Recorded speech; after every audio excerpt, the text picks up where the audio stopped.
La vie est une mer tumultueuse. Nous naviguons tous sur ces vagues imprévisibles, ballottées par ces courants.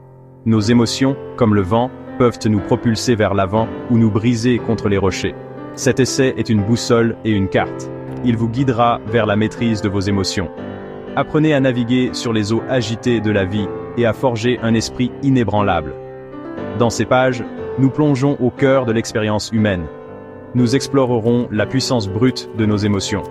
Vous découvrirez comment exploiter ce pouvoir pour le bien. Maîtriser ces émotions ne signifie pas les supprimer. Il s'agit de les comprendre. Il s'agit de choisir comment réagir aux défis inévitables de la vie. Imaginez un haltérophile. Il se tient sur une plateforme, face à une barre plus lourde que toutes celles qu'il a soulevées auparavant. Voici Marc. Son objectif, devenir la version la plus forte de lui-même. Mais Marc a un adversaire secret qui réside en lui. Ses propres émotions turbulentes menacent de faire dérailler son ambition. Le voyage de Marc commence, comme beaucoup, par une vague d'inspiration. Il s'imagine soulever la barre, le rugissement de la foule, le sentiment de triomphe. Il se lance dans l'entraînement, alimenté par cet élan de motivation initiale. Mais bientôt, le doute s'installe. Le poids semble insurmontable. La peur lui murmure à l'oreille qu'il n'est pas assez fort. La colère éclate lorsqu'il rate un essai. La déception menace d'éteindre son feu. Marc réalise que pour conquérir ce poids, il doit d'abord conquérir la tempête qui fait rage en lui. Marc cherche conseil auprès d'un mentor chevronné, un vétéran de la plateforme d'haltérophilie et de la vie elle-même. Le mentor enseigne à Marc que les émotions, comme les vagues, font partie intégrante de l'expérience humaine. On ne peut pas empêcher les vagues de venir, mais on peut apprendre à surfer.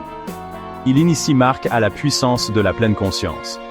À prendre conscience de ses émotions sans jugement. Marc commence à remarquer les sensations physiques qui accompagnent sa peur, sa colère, sa déception. Cette prise de conscience est le premier pas vers leur maîtrise. Il apprend à surfer sur les vagues de ses émotions, à les reconnaître sans les laisser le contrôler.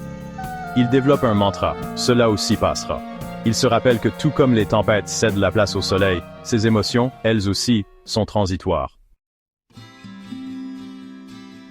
Le voyage de Marc est notre voyage.